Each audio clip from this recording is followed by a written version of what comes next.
Assalamualaikum warahmatullahi wabarakatuh. Selamat pagi anak-anakku, siswa-siswi SMA Negeri 1 Blitar yang berbahagia. Selamat bertemu kembali bersama saya dalam rangka masa pengenalan lingkungan sekolah. Syukur alhamdulillah pada kesempatan di pagi hari ini kita masih diberikan kesehatan dan keselamatan untuk bisa melaksanakan kegiatan MPLS SMA Negeri 1 Blitar tahun pelajaran 2021-2022. Anak-anakku semua, pada kesempatan kali ini Ibu akan menyampaikan materi terkait dengan kurikulum. Ada dua bahasan yang akan saya sampaikan. Yang pertama, mengenai pengenalan kurikulum SMA. Kemudian yang kedua, ini mengenai program unggulan sekolah.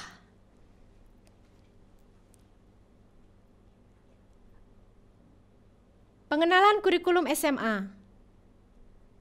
Anak-anakku semua, berbahagialah kalian yang saat ini tengah melaksanakan kegiatan MPLS dimanapun kalian berada, baik di rumah ataupun di tempat yang lain yang masih terjangkau dengan kegiatan ini, karena bagaimanapun yang bisa masuk di SMA Negeri 1 Blitar tidak seluruh siswa di kota dan Kabupaten Blitar khususnya. Anak-anakku, apabila kalian telah mendapatkan kesempatan duduk di bangku sekolah menengah atas, terutama di Sekolah Menengah Atas Negeri 1 Blitar, maka pergunakanlah kesempatan itu sebaik-baiknya sehingga apa yang nantinya kalian harapkan, apa yang kalian cita-citakan bisa terlaksana dan bisa terwujud hingga meraih masa depan yang kalian idam-idamkan selama ini. Sebelum hal itu tercapai, marilah kita bersama-sama memahami mengenai kurikulum yang berlaku di SMA Negeri 1 Blitar. SMA Negeri 1 Blitar, ini anak-anakku, menggunakan kurikulum 2013. Dengan sistem SKS, sistem kredit semester. Di kurikulum nanti akan kita pelajari mengenai struktur kurikulum dan beban belajar. Kemudian ada proses pembelajaran. Yang ketiga, peminatan, lintas minat, dan pendalaman minat. Yang keempat, mengenai penilaian. Yang kelima, indeks prestasi. Yang keenam, kriteria ketuntasan minimal atau KKM. Yang ketujuh, remedial dan pengayaan. Yang kedelapan, kriteria kelulusan. Baik, kita bahas satu persatu. Pertama, mengenai struktur kurikulum dan beban belajar di SMA Negeri 1 Blitar. Sebagaimana sekolah-sekolah lain yang menerapkan kurikulum 2013, maka di SMA Negeri 1 Blitar, struktur kurikulum dan beban belajar juga sama dengan yang lainnya. Hanya bedanya sistem yang dipakai saja adalah sistem paket. Anak-anak yang mulai memasuki SMA, nanti kalian akan mendapati mata pelajaran pada kelompok A, itu ada pendidikan agama dan budi pekerti. Yang kedua, pendidikan Pancasila dan kewarganegaraan. Yang ketiga, bahasa Indonesia. Yang keempat, matematika. Yang kelima, sejarah Indonesia. Yang keenam, bahasa Inggris. Di kelompok B ada mata pelajaran seni budaya, pendidikan jasmani, olahraga dan kesehatan, dan 9 ada prakarya dan kewirausahaan. masing-masing mata pelajaran di kelas 10, kelas 11, dan kelas 12 ini mempunyai beban jam pelajaran yang berbeda. Jadi pendidikan agama dan budi pekerti untuk kelas 10, 11, dan 12 itu 3 jam pelajaran per minggu. Kemudian PPKN 2 jam pelajaran, bahasa Indonesia 4 jam pelajaran, matematika 4 jam pelajaran, sejarah Indonesia 2 jam pelajaran, bahasa Inggris 2 jam pelajaran, seni budaya 2 jam pelajaran, pendidikan jasmani, olahraga, dan kesehatan 3 jam pelajaran, serta prakarya dan kewirausahaan itu 2 jam pelajaran. Total dari mata pelajaran kelompok A dan B ini jumlah jam pelajarannya per minggu ada 24 JP. Kemudian di kelompok C ini ada peminatan. Anak-anakku di SMA Negeri 1 Blitar membuka 2 jenis peminatan, yaitu peminatan MIPA dan peminatan IPS. Untuk peminatan MIPA maupun IPS itu ada mata pelajaran peminatan akademik 9 atau 12 di kelas 10, di kelas 11, 12 atau 16, dan di kelas 12 itu 12 atau 16 JP. Sedangkan mata pelajaran pilihan lintas minat dan atau pendalaman minat untuk kelas 10, 6 atau 9, kelas 11, 4 atau 8, dan kelas 12, 4 atau 8. Jadi total jumlah jam pelajaran itu ada 42 jam di kelas 10, di kelas 11 44 jam pelajaran, di kelas 12 44 jam pelajaran. Nah, biasanya ini ditambah dengan muatan lokal, bahasa Jawa, masing-masing ada 2 jam pelajaran per minggu. Nah, berikutnya anak-anakku, untuk peminatan yang telah kalian peroleh kemarin dari hasil pengumuman yang disampaikan oleh sekolah, kalau kalian nanti masuk ke dalam peminatan matematika dan ilmu pengetahuan alam, maka kalian akan berjumpa dengan mata pelajaran matematika, biologi, fisika, dan kimia. Sementara di peminatan ilmu pengetahuan sosial, kalian akan berjumpa dengan geografi, sejarah, sosiologi, dan ekonomi. Masing-masing jam pelajaran di kelas 10 untuk program peminatan itu 3 jam pelajaran. Kemudian di kelas 11 nanti ada 4 jam pelajaran, dan di kelas 12 ada 4 jam pelajaran. Kalau sekolah lain ada yang membuka peminatan bahasa dan budaya, maka nanti ada mata pelajaran bahasa dan sastra Indonesia, bahasa dan sastra Inggris, bahasa dan sastra asing. Itu juga masing-masing di kelas 10 mendapatkan jumlah jam pelajaran per minggu 3 jam, kemudian di kelas 11-nya 4 jam, dan di kelas 12 nanti mendapatkan 4 jam pelajaran per minggu. Sehingga totalnya ini di kelas 10 bisa 6 atau 9, kemudian di kelas 11 untuk lintas minatnya 4 atau 8 tambahannya, dan di kelas 12 4 atau 8. Pilihan lintas minat itu adalah mata pelajaran di luar peminatan yang dia peroleh. Jadi, kalau misalnya anak-anakku masuk ke dalam peminatan MIPA, nanti akan mendapatkan mata pelajaran pilihan lintas minat itu bisa dari mata pelajaran dari program peminatan ilmu pengetahuan sosial atau dari bahasa.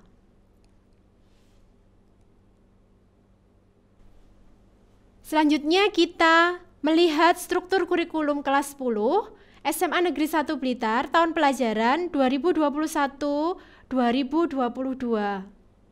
yang nantinya terlapor di Dapodik. Ada 3 kelas peminatan IPS dan ada 7 kelas peminatan MIPA.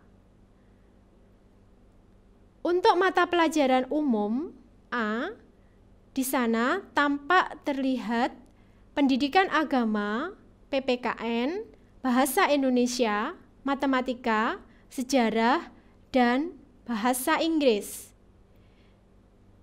Dengan jumlah jam pelajaran per minggu, masing-masing pendidikan agama 3 jam, PPKN 2 jam, bahasa Indonesia 4 jam, matematika 4 jam, sejarah 2 jam, bahasa Inggris 2 jam.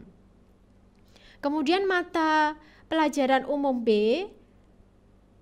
seni 2 jam pelajaran, PJOK 3 jam pelajaran, kemudian ada prakarya dan kewirausahaan. Prakarya dan kewirausahaan yang dibuka nanti ada 2 macam.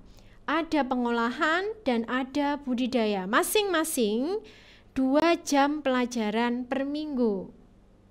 Kelas 10 IPS hingga kelas 10 MIPA 2 akan mendapatkan budidaya.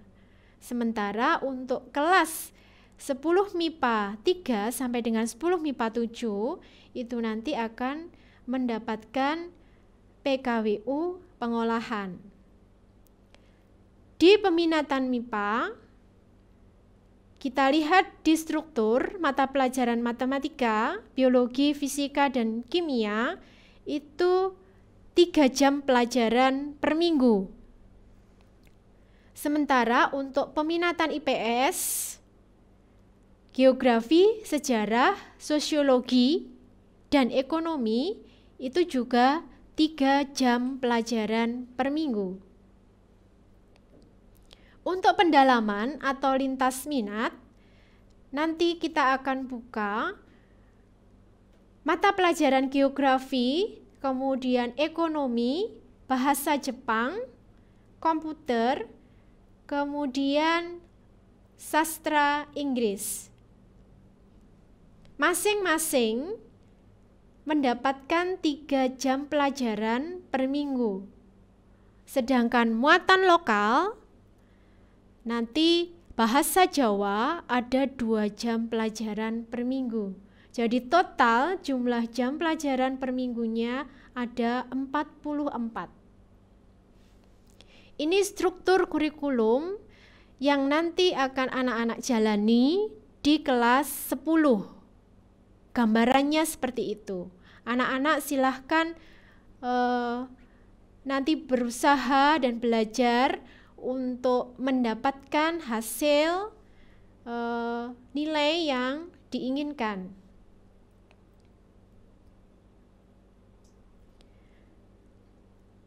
Berikutnya mengenai beban belajar.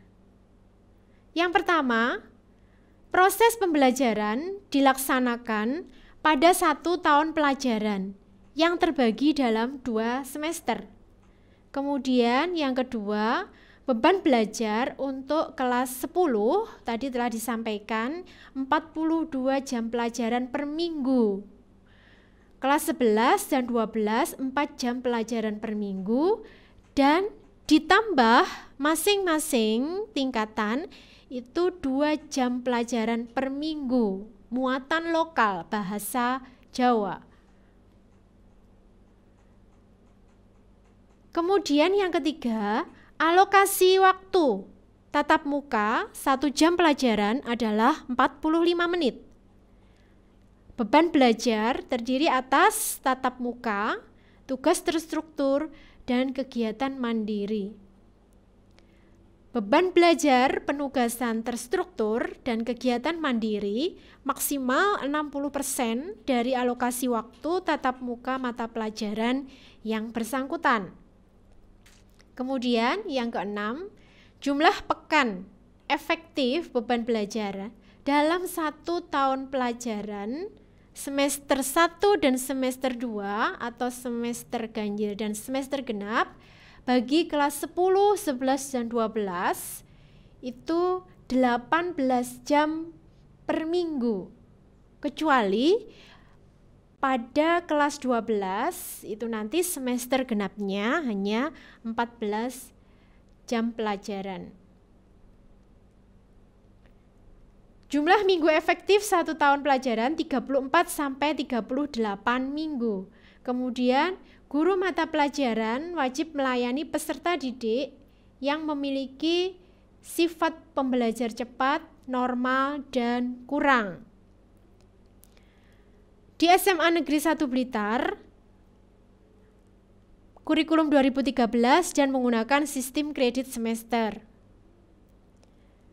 Semuanya dilayani sesuai dengan bakat minat dan kecepatan belajar siswa. Tidak menutup kemungkinan kalau memang anak-anak ada yang waktu belajarnya itu lebih cepat, maka dia akan menyelesaikan pembelajaran juga lebih cepat secara normal. Jadi di SMA Negeri 1 Blitar tidak diplot harus 3 tahun, harus 2 tahun, ataupun maksimal 4 tahun. Kalau memang anak ini mampu menyelesaikan seluruh KD di dalam mata pelajaran lebih cepat dari teman-temannya, maka dia berkesempatan bisa lulus 2 tahun. Peserta didik paling cepat dapat menyelesaikan beban belajar selama 4 semester atau 2 tahun dan paling lambat 8 semester atau 4 tahun. Pada proses pembelajaran yang diberikan kepada anak-anak, Bapak Ibu guru itu yang pertama pasti menganalisis karakteristik SKL, standar kompetensi lulusan, kemudian KI, kompetensi inti, dan kompetensi dasar. Analisis ini meliputi keterkaitan sikap, pengetahuan, dan keterampilan. Kemudian bagaimana indikator pencapaian kompetensi yang diharapkan, dan materi apa yang dipersiapkan hingga mencapai SKL. Setelah itu, Bapak Ibu guru akan menyusun rencana pelaksanaan pembelajaran.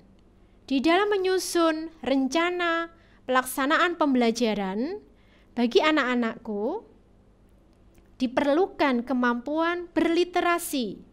Di dalamnya dimasukkan juga kemampuan anak-anak itu untuk berliterasi. Jadi tidak hanya Bapak Ibu memberikan, tetapi kalian juga bisa mencari sendiri dimanapun sumber itu berada. Kemudian di dalamnya akan dirancang juga mengenai penguatan pendidikan karakter serta kecakapan hidup abad 21. Apabila rencana pelaksanaan pembelajaran telah siap, maka dilaksanakan pembelajaran yang berbasis aktivitas peserta didik dan dirancang menyenangkan serta menantang.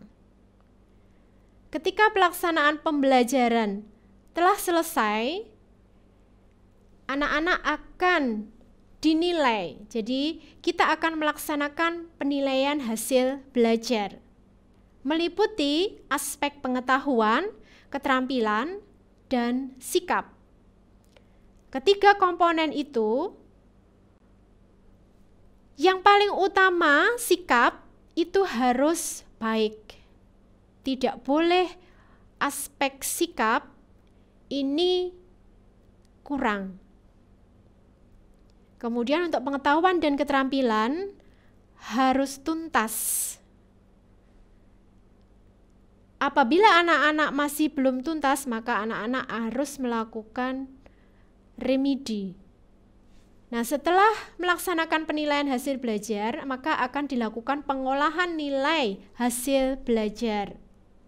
oleh Bapak Ibu guru. Selanjutnya, hasil belajar tadi akan diolah dan dilaporkan kepada orang tua siswa. Jadi sekolah akan melaporkan hasil pengolahan nilai kepada orang tua.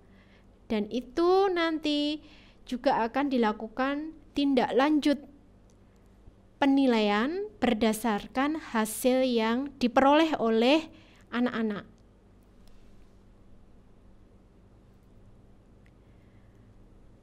Proses pembelajaran di SMA Negeri 1 Blitar, yang pertama, peserta didik wajib mengikuti proses kegiatan pembelajaran minimal kehadirannya 90%.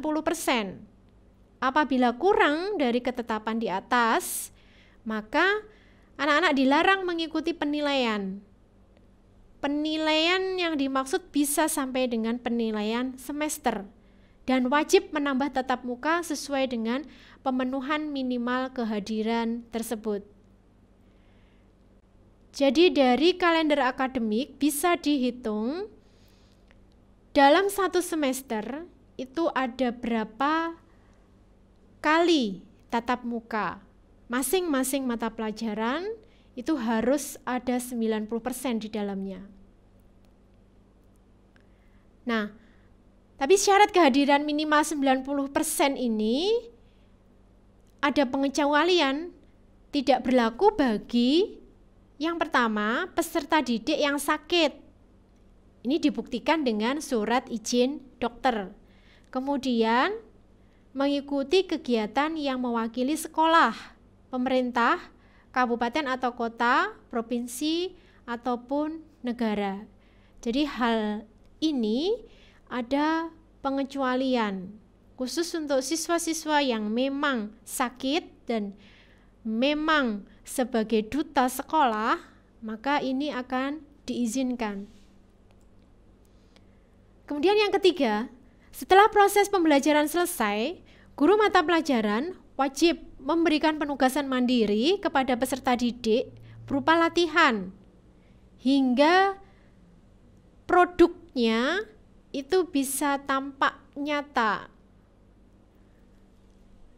baik secara individu ataupun secara kelompok.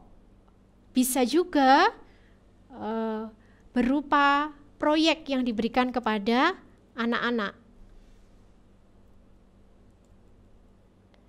Yang keempat, penugasan mandiri digunakan sebagai sarana untuk mengetahui daya serap peserta didik terhadap kompetensi yang harus dicapai pada KD tertentu setiap mata pelajaran.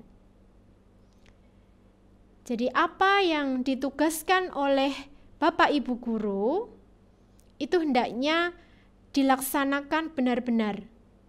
Dilaksanakan dengan sungguh-sungguh dan sebaik-baiknya karena itu dipakai nantinya sebagai tolak ukur dari Bapak Ibu guru melihat daya serap yang dicapai oleh anak-anak sampai seberapa jauh. Apakah anak-anak sudah bisa ataukah malah tidak bisa sama sekali. Yang kelima, bahan belajar dan pembelajaran itu menggunakan BTP, buku teks pelajaran, modul, dan atau UKBM. Buku teks pelajaran tidak diwajibkan di SMA Negeri 1 Blitar. Anak-anak silahkan mencari sumber itu dimanapun. Biasanya Bapak Ibu guru juga mengambil dari berbagai sumber, ya, tidak hanya satu buku saja. Kemudian modul, ada yang menggunakan modul, mungkin ada yang tidak, ataupun unit kegiatan belajar mandiri. Pada masa pandemi sekarang ini, kemandirian anak-anak di dalam belajar itu sangat diperlukan. Bapak Ibu guru tidak bisa selalu hadir secara langsung menemani anak-anak untuk belajar. Oleh karena itu, apabila Bapak Ibu guru tengah memberikan materi, silahkan didalami dengan baik dan mencari sumber pendamping. Kalau ada unit kegiatan belajar mandiri, itu juga harus dikerjakan sesuai dengan petunjuk yang ada di dalamnya. Langkah-langkah apa yang harus diikuti hingga anak-anakku bisa tuntas menyelesaikan 1 KD di dalam UKBM tersebut. Yang keenam, guru mata pelajaran dapat membentuk tim teaching untuk memberikan pelayanan yang optimal terhadap peserta didik yang tergolong pembelajar cepat, normal, dan kurang. Di SMA 1 Blitar ada layanan yang bisa dilakukan oleh lebih dari 1 guru. Kalau misalnya di kelas olimpiade bisa jadi yang mengajar nanti 2 guru. Di kelas tim misalnya ada kelompok guru yang nanti akan memberikan satu tema bahasan yang sama, tetapi dengan rancangan yang berbeda-beda di setiap mata pelajaran yang harus dilakukan oleh siswa.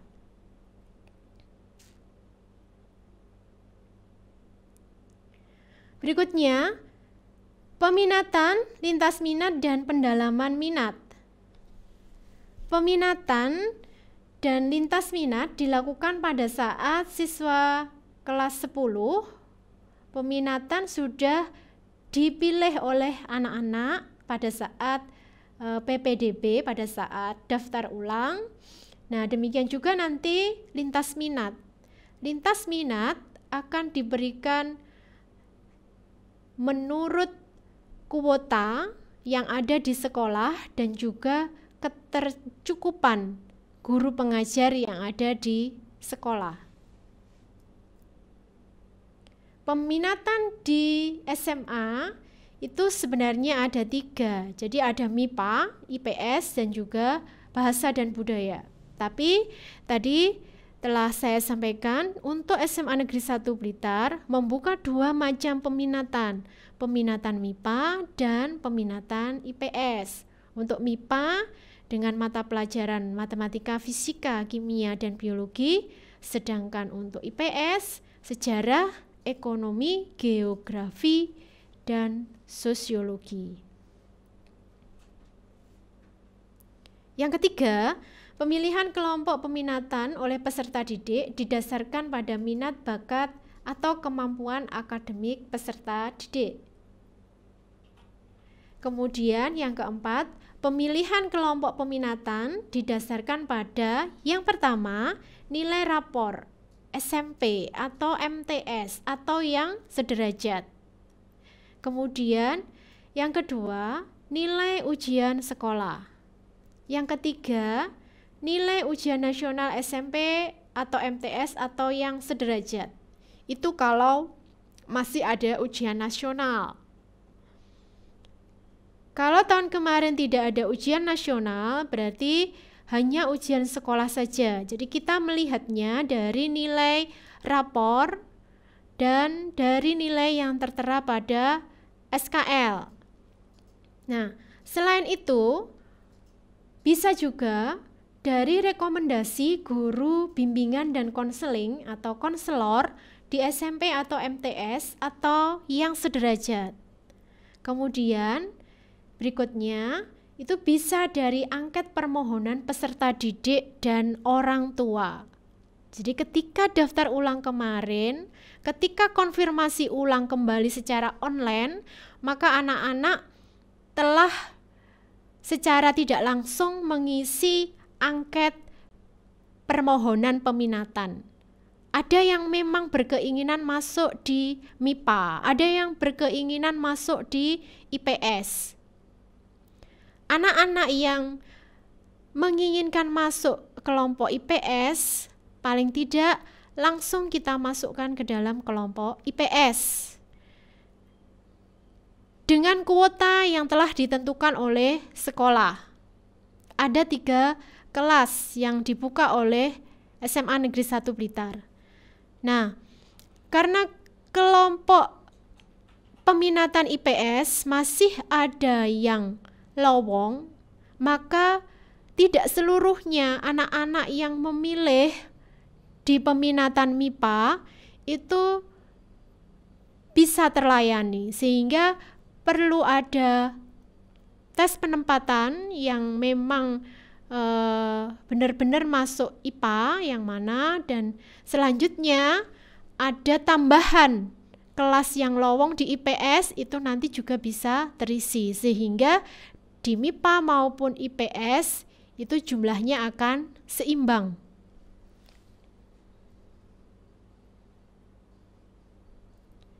Berikutnya mengenai penilaian. Ada penilaian harian. Penilaian harian ini dilakukan oleh Bapak Ibu guru setelah memberikan materi dan anak-anak dianggap telah memiliki kompetensi pada KD tertentu, sehingga perlu diuji ketercapaian anak-anak itu sampai sejauh mana. Dengan adanya evaluasi atau penilaian harian ini, maka paling tidak setiap KD itu anak-anak bisa tahu mana yang saya mempunyai kemampuan lebih, mana yang kurang, sehingga di KD-KD tertentu mungkin yang kurang itu masih bisa diperbaiki. Kemudian yang kedua itu penilaian semester. Untuk penilaian semester dilakukan di akhir semester ganjil. Biasanya berada di bulan November atau Desember awal. Setelah seluruh KD yang diberikan oleh Bapak Ibu guru di dalam 1 semester itu semua terlampaui dan anak-anak dianggap mampu, sehingga diuji di penilaian semester. Kemudian sebenarnya ada juga asesmen kompetensi minimum, tapi ternyata ini kemarin belum bisa terlaksana dan diundur mungkin tahun ajaran ini kalau memang jadi ya. Ini nanti untuk memetakan sekolah. Jadi tidak semuanya anak-anak itu bisa mengikuti asesmen ini. Hanya anak-anak tertentu yang mewakili sekolah dan itu dipilih oleh pusat yang berhak mengikuti AKM. Kemudian yang keempat itu ada penilaian akhir tahun. Penilaian akhir tahun ini dilaksanakan di akhir tahun pelajaran. Biasanya dilaksanakan sekitar bulan Mei, akhir Mei atau mungkin awal Juni. Jadi ini biasanya semester genap, mengakhiri tahun pelajaran. Kemudian yang kelima itu ada ujian sekolah. Ujian sekolah atau ujian satuan pendidikan itu ujian yang memang dirancang oleh masing-masing sekolah untuk melihat sampai sejauh mana kompetensi anak-anaknya itu telah tercapai. Jadi standar kompetensi lulusan di sini nanti juga tergantung dari ujian sekolah yang dirancang oleh masing-masing sekolah. Karena sekarang semuanya sudah merdeka belajar, artinya diserahkan sepenuhnya kepada sekolah. Bisa saja sekolah membuat ujian yang ringan ya atau mungkin yang berat dan seterusnya, tapi semuanya itu pasti dengan berbagai macam pertimbangan terhadap kompetensi siswa.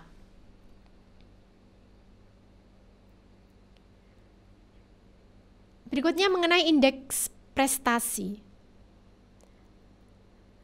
Anak-anak, kalian kalau menerima rapot itu akan mendapati perbedaan antara sistem paket dan sistem kredit semester. Pada sistem paket tidak ada istilah indeks prestasi, tetapi di sistem kredit semester yang dijalani SMA Negeri 1 Blitar itu nanti hasil belajar kalian akan muncul yang namanya indeks prestasi. Indeks prestasi yang pertama ini adalah laporan hasil belajar.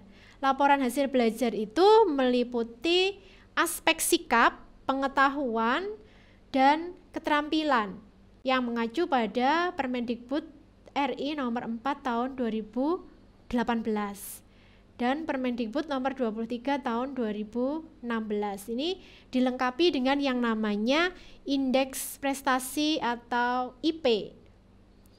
Nah, untuk penilaian sikap ini dilaporkan dalam bentuk predikat dan deskripsi. Jadi kalau kalian mendapatkan nilai baik, nah baiknya itu ada deskripsinya, meliputi aspek yang ada. Kemudian untuk pengetahuan dan keterampilan itu nanti tampak di sana angka-angka. Beda dengan untuk penilaian sikap yang ada di rapot.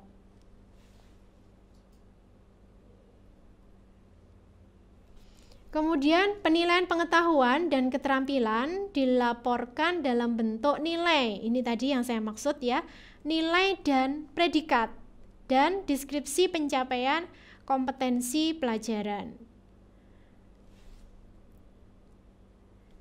Kemudian untuk indeks prestasi atau IP merupakan gabungan hasil penilaian kompetensi KD dari KI 3 atau pengetahuan dan KI 4 atau keterampilan dari seluruh mata pelajaran yang diikuti tiap semester. Jadi ada 3 aspek itu.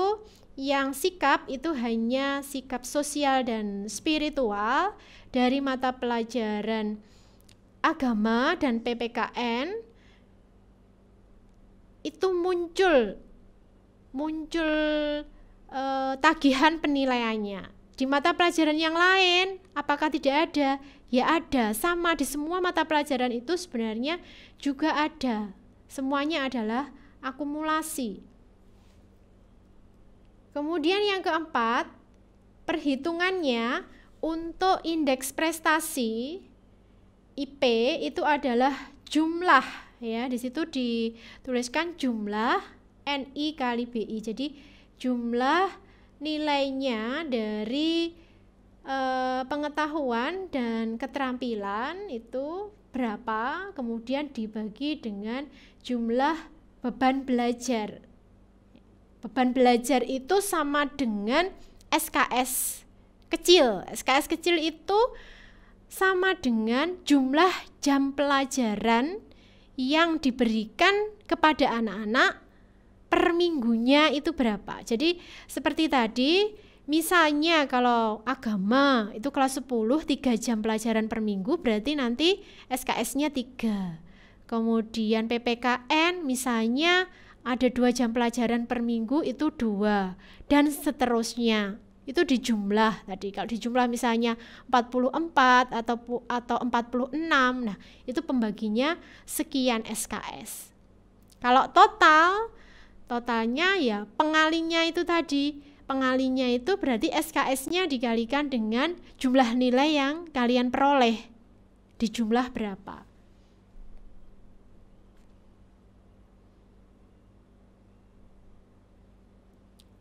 Ada istilah kriteria ketuntasan minimal atau KKM.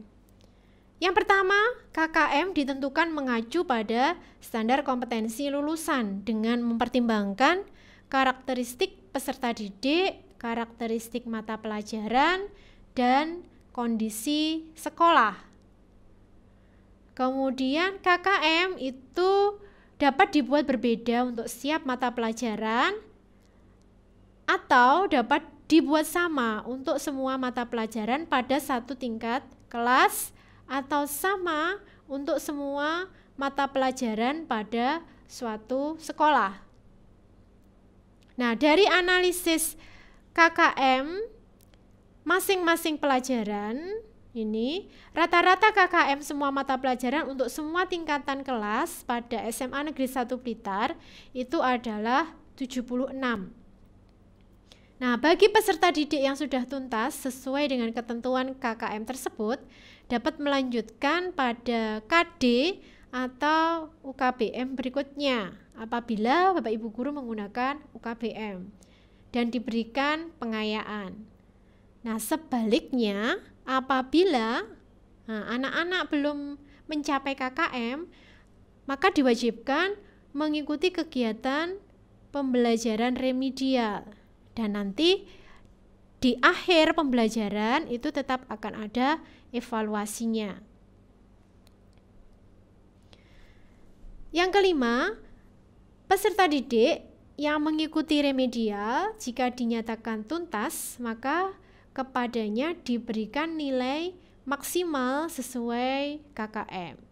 Jadi ketika anak-anak awalnya itu belum tuntas di dalam satu KD mata pelajaran tertentu, nah anak-anak melakukan remedi. Nah, ketika melakukan remedi dinyatakan tuntas oleh Bapak Ibu Guru, anak-anak akan mendapatkan nilai. Perolehan nilainya ini sama dengan KKM.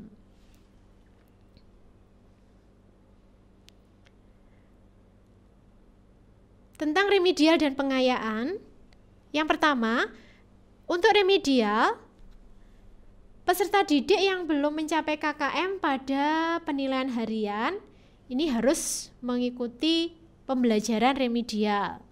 Kemudian pembelajaran remedial ini diberikan setelah dilakukan analisis terhadap hasil penilaian harian. Jadi harus melakukan penilaian harian dulu, tidak tiba-tiba terus minta remedi. Kemudian untuk ketentuan mengenai pelaksanaan pembelajaran remedial itu yang pertama siswa yang mengikuti remedial itu sesuai dengan KD atau UKBM yang belum mencapai KKM. Kemudian waktu pelaksanaan dan bentuk remedial disepakati bersama oleh guru dan peserta didik yang sedapat mungkin tidak mengganggu pelaksanaan jam belajar tatap muka. Jadi bisa di luar jam. Kemudian kalau sudah semua pembelajaran remedial itu diakhiri dengan penilaian. Dan nilai hasil remedial maksimal sama dengan KKM tadi yang telah tersampaikan. Sementara kalau yang pengayaan ini untuk peserta didik yang sudah mencapai nilai di atas atau sama dengan KKM pada penilaian harian. Ini boleh mengikuti pembelajaran pengayaan. Untuk pembelajaran pengayaan diberikan setelah melakukan analisis terhadap hasil penilaian harian. Kemudian untuk materi pembelajaran pengayaan adalah tambahan kompetensi atau materi yang pelaksanaannya dapat berupa kegiatan terstruktur dan atau kegiatan mandiri tidak terstruktur. Sama halnya dengan remedi, maka pelaksanaan pengayaan ini dilakukan berdasarkan kesepakatan antara guru dan peserta didik yang difasilitasi oleh pihak sekolah. Bisa jadi antara remedi dan pengayaan itu dilakukan dalam waktu bersamaan tetapi secara terpisah. Kemudian di akhir tingkat ini ada kelulusan. Apa syarat-syarat kelulusan di SMA Negeri 1 Blitar. Anak-anak sebelum menginginkan melanjutkan ke pendidikan yang lebih tinggi, anak-anak harus lulus dulu dari sekolah ini. Boleh anak-anak berangan-angan, bermimpi, mau kemana, mau jadi apa, tapi yang jelas sekarang anak-anakku calon siswa SMA Negeri 1 Blitar, ketika belajar di SMA 1 Blitar, maka harus menyelesaikan semua kegiatan pembelajaran dan harus mengikuti aturan kelulusan yang ada di SMA Negeri 1 Blitar. Yang pertama, menyelesaikan seluruh program pembelajaran dari kelas 10 sampai dengan kelas 12.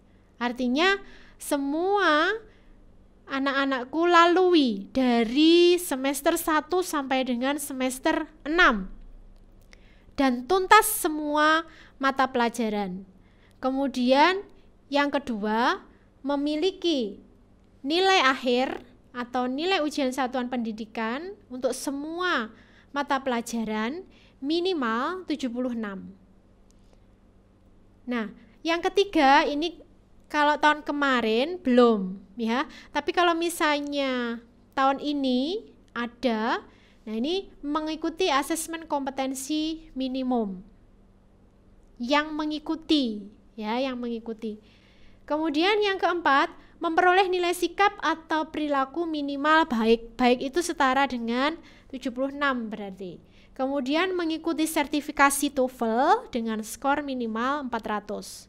Anak-anak di kelas 12 nanti akan mendapatkan tambahan materi pelajaran mengenai TOEFL. Dan di akhir pembelajaran, anak-anakku akan dievaluasi.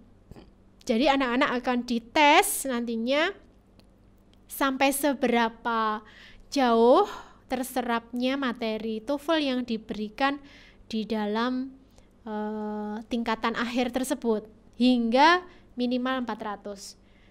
Kemudian mengikuti pembelajaran di kelas dengan tingkat kehadiran tidak kurang dari 90%. Dan yang terakhir, tidak melakukan pelanggaran tata tertib kategori berat. Nah, ini adalah syarat yang harus dilalui oleh anak-anak dari mulai kelas 10 sampai dengan kelas 12. Jangan sampai ada catatan yang tidak baik, pelanggaran yang berat yang dilakukan oleh anak-anak. Berikutnya anak-anak, ini ada program unggulan sekolah. Untuk program unggulan sekolah ini meliputi kelas olimpiade dan juga kelas tim. Untuk kelas olimpiade ini disiapkan pada siswa untuk mengikuti kompetisi sains tingkat nasional. Kemudian untuk kelas tim ini menyiapkan dan membekali anak-anak dengan kecakapan hidup abad 21 supaya anak-anak nantinya bisa sukses dalam berkarir. Untuk kelas olimpiade ini menggunakan kurikulum 2013 plus, ada tambahannya ya, muatan kurikulumnya kalau dulu OSN. Kemudian konsep merdeka belajar, artinya kita tidak terikat harus seluruh SNP itu dipenuhi ya. Anak-anak mungkin tertentu bisa meloncat pada materi sesuai dengan silabus yang ada di OSN atau KSN. Kemudian berbagai pendekatan pembelajaran apapun nanti akan diberikan kepada Bapak Ibu guru pembina. Kemudian berbagai model pembelajaran juga demikian. Blended learning artinya dalam kondisi seperti ini anak-anak bisa saja kita belajar secara tatap muka, kemudian daring, semuanya dipenuhi untuk melayani anak-anak. Kemudian asesmennya itu HOTS dan komprehensif atau menyeluruh. Walaupun kita meloncat-loncat, pasti semuanya akan terpenuhi sesuai dengan standar nasional pendidikan, malah lebih. Nah, mata pelajaran apa saja sebenarnya di kompetisi sains nasional Kalau dulu adalah Olimpiade Sains Nasional. Ada 9 mata pelajaran. Yang pertama itu matematika, kemudian yang kedua fisika, yang ketiga itu ada kimia, kemudian yang keempat biologi, yang kelima astronomi, yang keenam komputer, kemudian ditambah lagi 3 mata pelajaran ini, ekonomi, geografi, dan kebumian. Jadi total ada 9 bidang di dalam kompetisi sains nasional yang nanti akan ditambahkan pada mata pelajaran tertentu. Untuk kelas olimpiade, ini penanggung jawabnya adalah Pak Haji. Kalau kita lihat strukturnya, ada bulatan utuh itu di dalam satu kelas mendapatkan kurikulum 2013 sistem SKS. Semuanya dapat dari Bapak Ibu pengajar. Jadi standar nasional pendidikannya itu terpenuhi oleh seluruh siswa. Kemudian ini misalnya ya, memilih matematika, kalau ini yang bulatan utuh besar itu diajar oleh guru 1, maka nanti matematika akan diajar oleh guru yang kedua. Nah, pada guru yang kedua ini juga standar nasional pendidikan tapi plus. Plus itu artinya bisa jadi tidak sesuai urutan yang ada pada semester berjalan. Jadi di semester ganjil misalnya ada 5 KD gitu ya. Nah, mungkin di KD yang kedua itu justru diperbanyak, atau KD di semester selanjutnya, di tingkat selanjutnya bisa saja diberikan terlebih dahulu di kelas ini ya. Jadi menyesuaikan. Ini menyesuaikan. Jadi kurikulumnya kurikulum standar nasional pendidikan, kemudian kurikulumnya olimpiade KSN, kemudian ada IMO.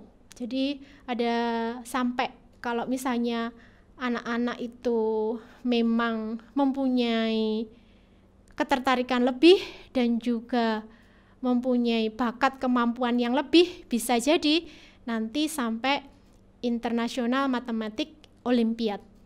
Kita mungkin tidak sampai sejauh itu, maka kita akan mengundang juga nanti dosen ke sekolah. Kemudian fisika juga begitu, misalnya dipegang oleh guru yang kedua, Bu Nia. Nah, ini standar nasional pendidikannya lebih kurikulum yang standar, kurikulum 2013 sistem SKS itu diberikan, dan nanti untuk KD-KD tertentu bisa jadi dicomoti, ditaruh di semester ganjil terlebih dahulu untuk memenuhi kurikulumnya kompetensi sains nasional, silabus olimpiade fisika. Kalau ada yang berkemampuan lebih, nah ini bisa juga sampai internasional fisik olimpiad. Kemudian ini kimia juga begitu. Jadi kimia misalnya nanti dibelajarkan oleh Bapak Ali Amron, SPD MSI, dengan standar nasional pendidikan kimia plus dipilih, diadaptasi, diadopsi gitu ya. Kemudian disesuaikan dengan silabus yang ada pada KSN atau silabus olimpiade kimia.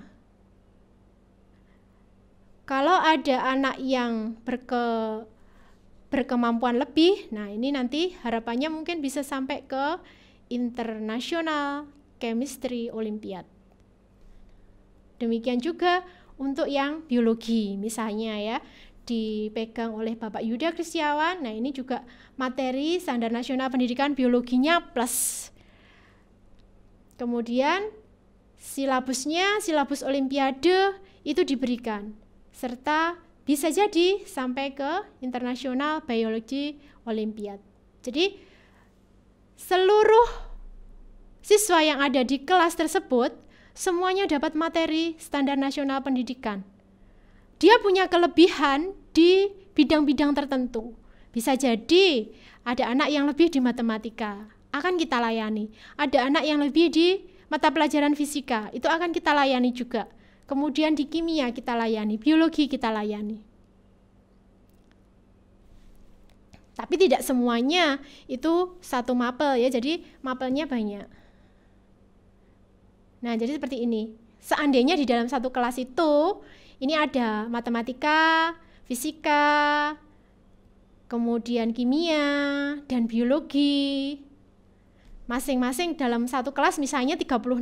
Nah, ini kalau misalnya ada 4 kelompok bidang olimpiade, masing-masing 9 anak, 9 anak, 9 anak, 9 anak. Nah, kemudian ketika mata pelajaran matematika, nah ini matematikanya keluar. Nah, matematikanya ini keluar. Di kelas ini matematikanya kosong. Nah, guru yang kedua ini akan mengajar yang tadi itu tambahannya ada olimpiade tadi, sehingga masing-masing siswa itu akan mempunyai kelebihan sendiri-sendiri di dalamnya dan disiapkan memang sebagai atlet kompetisi sains tingkat nasional. Ini kemarin ketika kita melakukan tes KSN tingkat kota, yang tahun ini dari tingkat kota pun harus dilaksanakan secara daring, secara online. Kemudian untuk kelas tim ya, kelas tim ini sebenarnya memang dibekali pada anak-anak kecakapan hidup abad 21, mengingat kondisi saat ini revolusi industri 4.0 dan revolusi society 5.0 itu sudah kita lalui di sini. Jadi kemampuan anak-anak yang sekarang ini semuanya serba digital, internet di tangan, kemudian media sosial, kemudian PJJ berarti daring, luring, tatap muka, dan kondisi yang serba tidak menentu ini menjadi latar belakang. Latar belakang kenapa kita membuka kelas tim. Bekal adaptasi anak-anak itu diperlukan. Kemudian kecakapan hidup, 4C, literasi dan karakter itu diperlukan juga anak-anak. Demikian juga mata pelajaran di bidang akademik. Dan pembelajaran yang kita rancang di sini adalah pembelajaran berdasarkan Merdeka Belajar. Ini dirancang dengan menyenangkan dan menantangkan. Jadi ada proyek gitu ya, ada proyek di dalam mata pelajaran tertentu dengan satu tema yang nanti menghasilkan produk yang bisa dilihat oleh anak-anak. Ini menyiapkan anak-anak dengan kondisi yang seperti ini. Di saat-saat kondisi bagaimanapun, anak-anak itu mempunyai kreasi, mempunyai ide bagaimana akhirnya dia mendapatkan sesuatu yang bisa bermakna dalam hidupnya. Pendekatan STEAM nanti yang dilakukan di dalam kelas dan juga model pembelajarannya adalah design thinking. Nah, ini Bapak Ibu guru pengajar STEAM melakukan koordinasi karena di dalamnya kita perlu kurikulum 2013 yang update, kemudian konsep Merdeka Belajar tetap kita kedepankan. Kita nantinya juga menggunakan pendekatan pembelajaran STEAM di dalamnya. Kemudian model pembelajaran yang kita pilih adalah design thinking, blended learning tetap karena kondisi yang sekarang ini baik daring maupun luring, dan asesmennya itu asesmen HOTS dan komprehensif. Nah, jadi ini untuk kurikulum pengembangan layanan pembelajaran STEAM.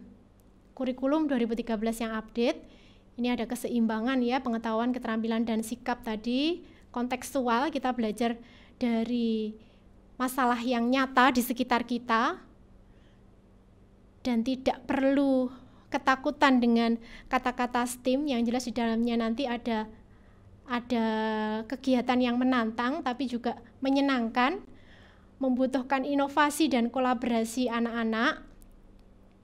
Kemudian mengedepankan konsep Merdeka Belajar. Di otonomi pembelajaran ini nanti dari inovasi. Pendekatan pembelajarannya STEAM, model pembelajaran design thinking, blended learning ya, daring luring ini, kemudian asesmennya hot dan komprehensif. Jadi untuk kelas STEAM atau design thinking,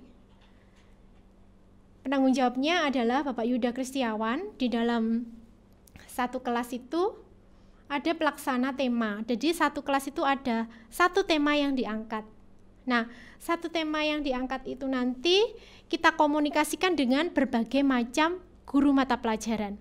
Mungkin di dalamnya ada guru kimia, guru biologi, guru fisika, guru matematika, guru bahasa Indonesia, kemudian guru bahasa Inggris. Ikut di dalamnya mengerjakan dan merencanakan suatu proyek pada satu tema tersebut. Kemudian ditunjang juga dengan mata pelajaran KWU, seni, IT, dan juga bahasa Indonesia.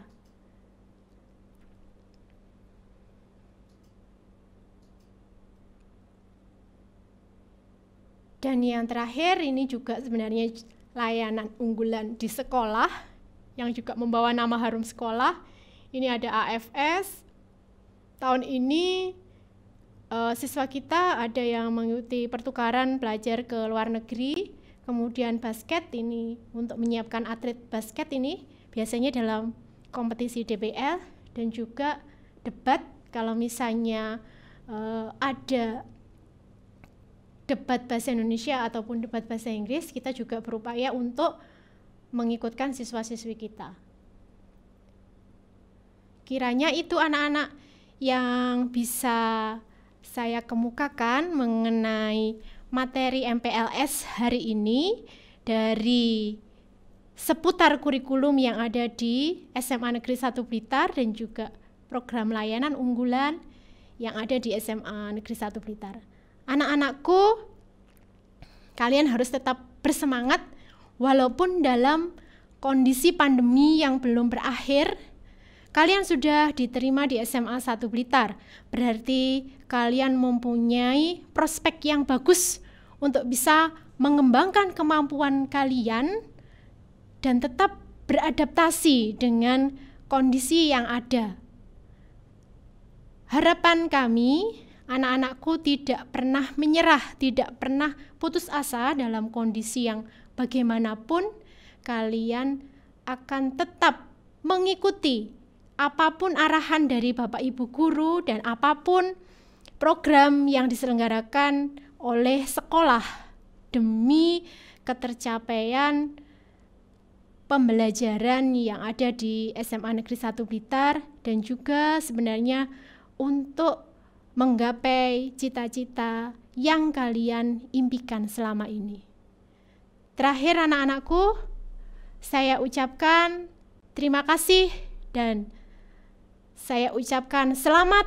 Semoga kalian nantinya senang belajar di SMA Negeri 1 Blitar dan punya motivasi yang tinggi untuk menjadi orang-orang sukses dan orang-orang hebat.